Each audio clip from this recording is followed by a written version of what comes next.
بسم اللہ الرحمن الرحیم نحمده ونصلی علی رسولہ الکریم اما بعد۔ شرح قصیدہ بردہ شریف کا حلقہ نمبر 10 پیش خدمت ہے۔ شعر نمبر 6۔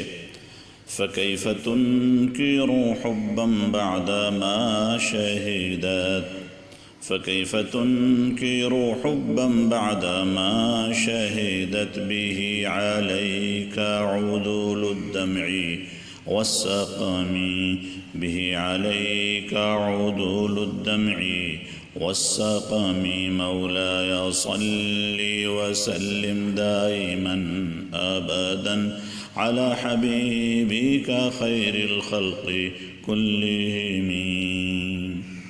ترجمہ ہے، بھلا تو اس محبت کا انکار کیسے کر سکتا ہے جس کی گواہی تیرے خلاف اشک و مرض جیسے سچے گواہ دے چکے ہیں۔ حل لغات۔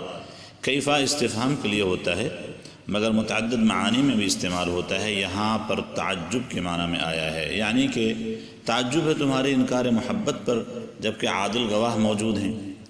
لفظ ہے تنکرو، افعال سے مضارع ہے اور واحد مذکر حاضر کا صیغہ ہے۔ اس کا معنی ہے انکار کرنا، کسی بات کو تسلیم نہ کرنا۔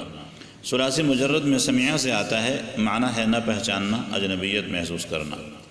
شہدت، یہ سمعہ یسمعو سے بالشیء اور علی الشیء دونوں طرح استعمال ہوتا ہے، کسی بات کی یقینی طور پر خبر دینا۔ عدول یہ جمع ہے عادل کی، انصاف والا۔ اس کا فعل ضربہ سے آئے تو عدل یعدل عدلا فی الحکم، انصاف کرنا، اور سمعہ سے آئے تو ظلم کرنا۔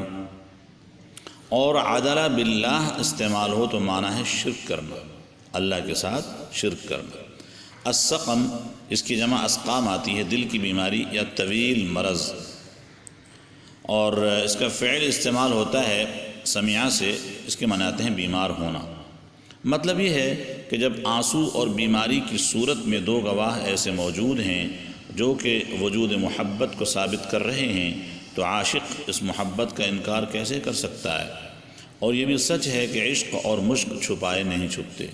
یہاں شعر میں علامہ بوصیری رحمۃ اللہ علیہ نے جس عشق و محبت کا تذکرہ کیا ہے وہ تو عشق رسول ہے۔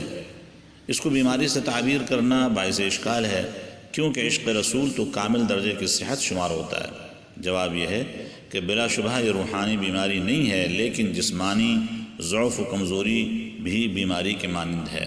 نیز یہ بھی جواب ہو سکتا ہے کہ یہاں بیماری سے مراد وصال محبوب کے لیے ہونے والی بے چینی ہے کہ مریض عشق بے چین ہوتا ہے کہ کتنی جلدی محبوب سے ملاقات ہو جائے۔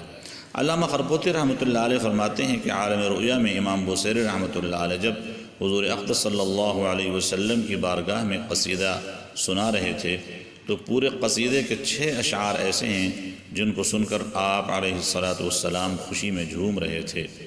ان میں سے پہلا شعر یہی ہے۔ شعر حاضہ میں جو عشق و محبت کی عکاسی کی گئی ہے، بس اسی طرح سے غالب دہلوی نے کچھ یوں بیان کیا ہے۔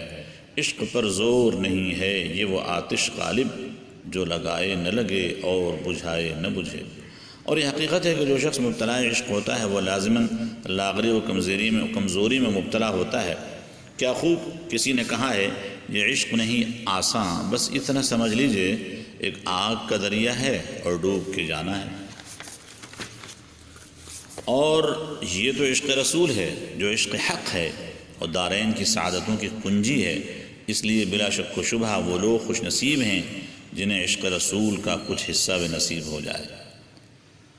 عشق رسول رمز سعادت ہے دوستو، عشق رسول رمز سعادت ہے دوستو، جو اس میں کھو گیا وہ زمانے پہ چھا گیا۔ اللہ تعالیٰ سے دعا ہے کہ وہ اپنے خاص فضل و کرم سے ہمیں بھی اپنی محبت وافرہ اور اپنے حبیب صلی اللہ علیہ وسلم کی محبت صادقہ اور آپ کی کامل اتباع نصیب فرمائے، آمین ثم آمین۔ وصلی اللہ علی خیر خلقہ محمد وعلی آلہ وصحبہ اجمعین، آمین۔ والسلام علیکم ورحمۃ اللہ وبرکاتہ۔